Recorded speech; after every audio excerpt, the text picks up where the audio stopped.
Mereka-mereka yang telah merusak negeri ini selama 10 tahun jangan dibiarkan. Tapi mereka harus dituntut pertanggungjawabannya. Tolong Pak, bersihkan pemerintahan Bapak dari orang-orang yang bermasalah. Saya melihat kalau orang maunya demo terus berarti udah punya penghasilan di situ. Oh. Ya nggak? Jadi, Tuh apakah kan. ini disebut standar ganda? Atau jangan-jangan ini hanya bagian dari skenario? Jadi kalau ini diviralkan, kalau ini keluar dari suara Bapak dan Ibu, ini akan terus menggelombang. Semacam Garuda Biru yang juga kita keluarkan.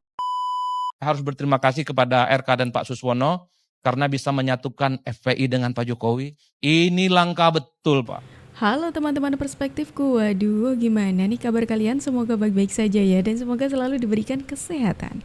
Seperti biasanya kalau barengan sama aku di sini, aku mau ngajakin kalian nih untuk mencari info-info menarik apa hari ini yang cocok banget buat dikulik. Dan seperti biasanya juga tidak usah terlalu banyak babi bu, yuk langsung aja kita tonton videonya. Ribuan simpatisan reuni aksi Akbar 212 tiba di Silang Monas, Jakarta sejak dini hari tadi. Reuni kali ini dilakukan untuk mendukung negara Palestina merdeka. Ribuan jemaah tiba di Silang Monas, Jakarta dan memulai kegiatan dengan mengikuti salat tahajud berjamaah yang dimulai pukul 3 dini hari tadi. Ibadah tersebut merupakan bagian dari pelaksanaan reuni Akbar 212. Selanjutnya, para peserta memanjatkan doa bagi Indonesia dan negara Palestina. Sekitar pukul 4 dini hari tadi, jamaah juga melaksanakan sholat subuh berjamaah. Ribuan peserta mengikuti reuni Akbar datang dari kota Jakarta dan luar Jakarta, seperti dari Jawa Barat, Jawa Tengah, dan Jawa Timur. Sementara hingga subuh tadi, Rizik Syihab yang sedianya datang belum terlihat di lokasi. Kepada yang kami hormati Bapak Presiden Haji Prabowo Subianto, apakah itu Jokowi ataupun Fufufafa, menegakkan hukum di Indonesia yang carut-marut selama ini, saudara, khususnya dalam satu dekade 10 tahun terakhir, saudara, demokrasi dirusak, hukum ditabrak, korupsi merajalela, judi di mana-mana, hancur-hancuran ini negeri, saudara. Maka itu saya berharap mereka-mereka yang telah merusak negeri ini selama 10 tahun jangan dibiarkan. Tapi mereka harus dituntut pertanggungjawabannya. Setuju?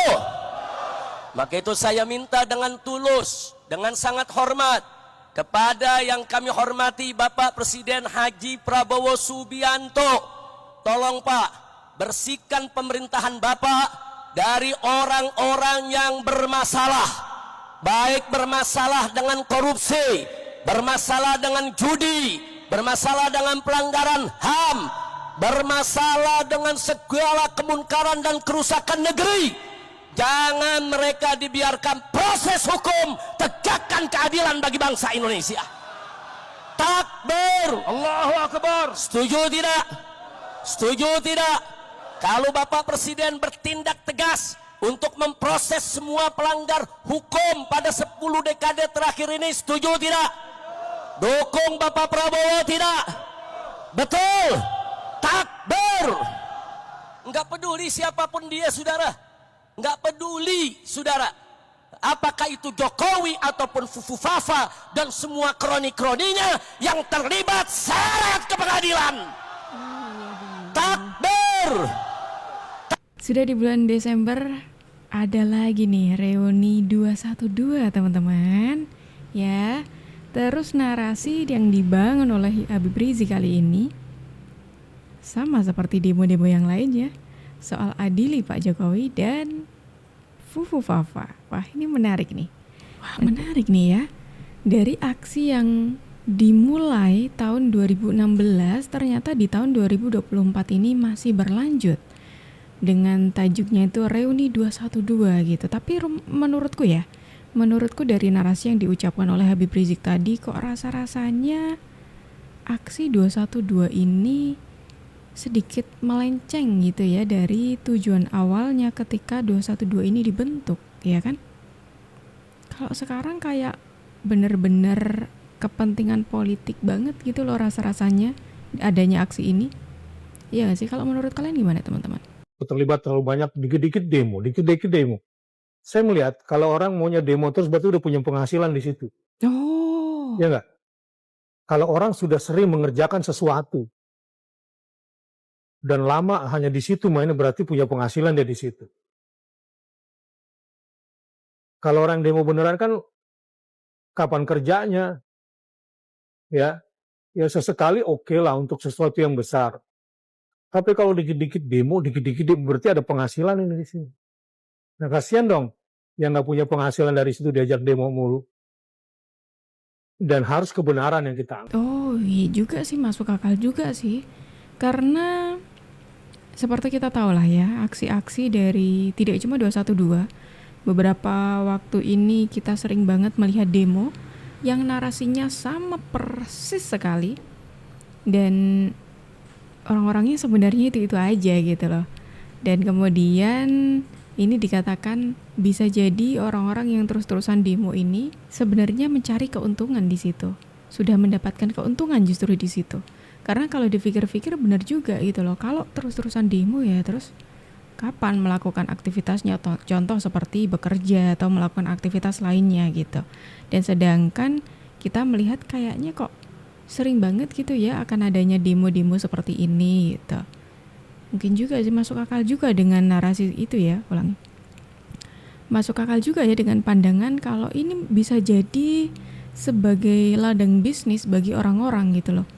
Jadi demo ini sudah tidak lagi untuk menyuarakan pendapat ya, tapi ya untuk mencari keuntungan gitu. Apalagi kalau kita melihat setiap kali demo, kamera di mana-mana, live streaming di mana-mana, ya siapa tahu dapat gift gitu. Mungkin dari situ kali ya. Atau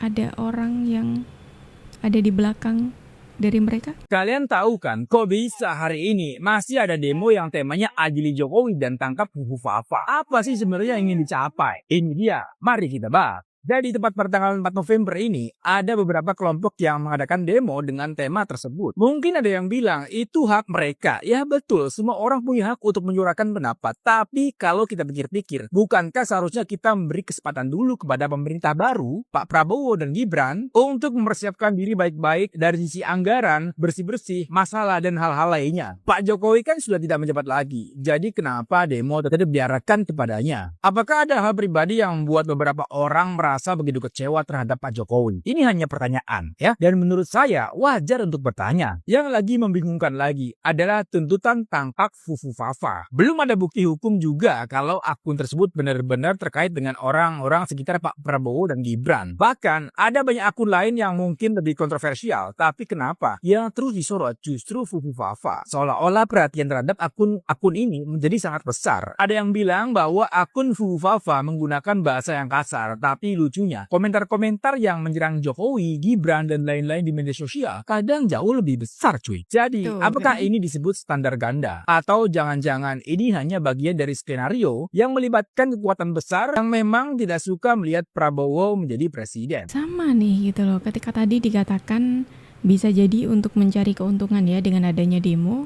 Terus tadi kan sempat aku singgung juga, narasi-narasi yang mereka bangun tuh selalu sama. Dari yang adili Jokowi sampai ke Fufu Fafa, terus seperti itu. Lucunya, persis yang dikatakan tadi sama Bung Ipang ini ya, mereka mempermasalahkan masalah Fufu Fafa dengan narasi-narasi yang dibangun oleh Fufu Fafa ini, alias caption-caption ataupun pesan yang dikirim Fufu Fafa ini itu kasar dan mereka tidak terima itu dilakukan Fufu Fafa ini kepada Pak Prabowo Subianto. Sedangkan mereka sendiri, ini selain di kolom komentar ya, sedangkan kalau kita melihat mereka sendiri, narasi-narasi yang selalu dibangun oleh mereka, kira-kira lebih kejam nggak daripada Fufu Fafa? Wah, ini tuh benar-benar nggak masuk akal gitu loh. Mereka mempermasalahkan orang lain, sedangkan mereka sendiri melakukan hal yang lebih parah dari itu. Teman-teman, kita ini menjadi bagian dari penduduk dunia. Kenapa IT itu sekarang cepat sekali mengedarkan? Penduduk dunia yang 8 miliar, orang yang bicara soal sosial media itu 5 miliar sekian. Posisi handphone di dunia itu 8 miliar. Bagaimana posisi Indonesia? Lanjut, next. Indonesia punya 278,7 juta jiwa. Handphonenya lebih banyak, 353. Jadi cepat sekali peredaran itu. Dan yang punya sosial media itu 185 koneksi internet dan 139 juta. Artinya, di antara 139 juta ini ada yang namanya BIN. Apa itu BIN? Itu yang membantu kita. Badan Intelijen Netizen. Nah, itulah sebenarnya yang menemukan Fufu Fafa. Ya, saya atau kita itu merangkai saja. Tapi untuk menyamakan persepsi, lanjut, next. Jadi apa yang saya lakukan? Ini sebenarnya adalah menggabungkan kekuatan kita. Kita itu juga nggak ada apa-apanya kalau kita tidak bersatu. Teman-teman netizen itu mendapatkan data-data yang ada. Semua data itu dikumpulkan dari mana saja.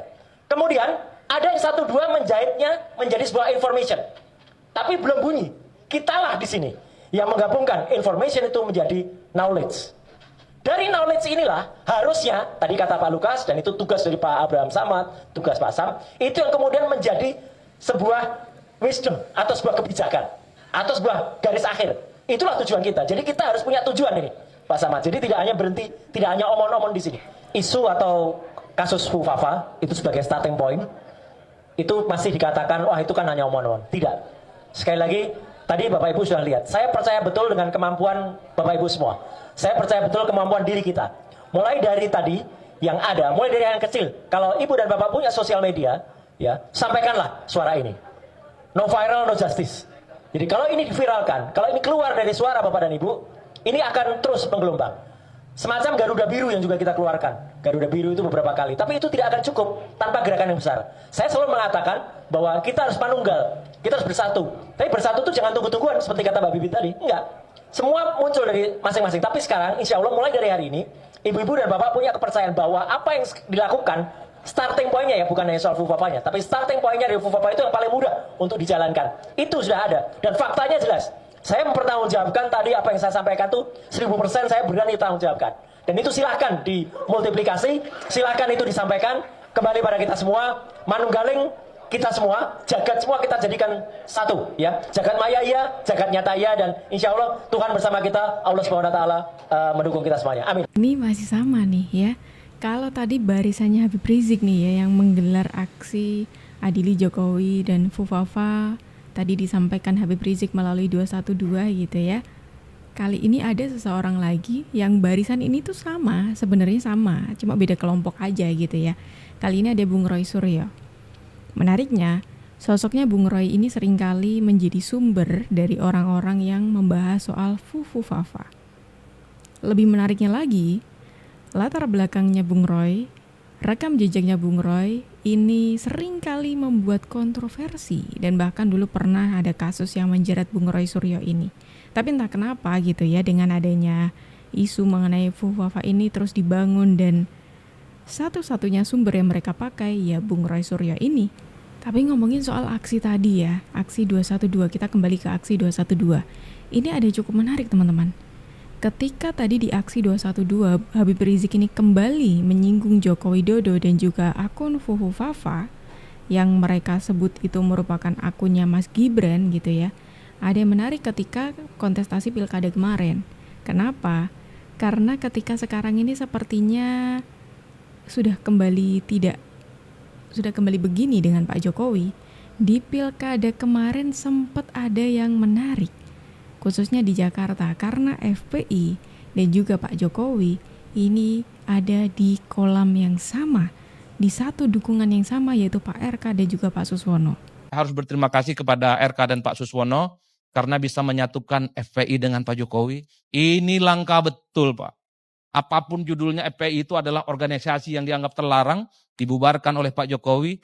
Tapi dalam pilkada kali ini, dua belah pihak ini bisa berenang dalam satu kolam bersama. Begitupun sebaliknya, Bang.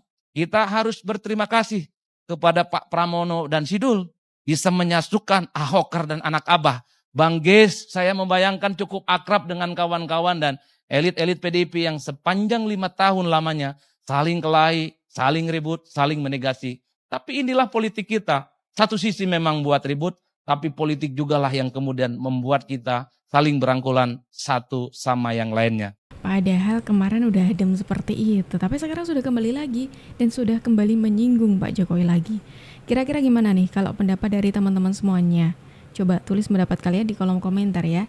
Dan teman-teman semuanya, terima kasih banyak karena kalian sudah menemani aku dari awal sampai akhir. Sayangnya kita harus akhiri dulu video kita hari ini sampai di sini. Tenang aja, besok insya Allah kita akan ketemu lagi kok. Jadi jangan lupa untuk klik tombol subscribe-nya supaya kalian tidak ketinggalan info terbaru dari kita.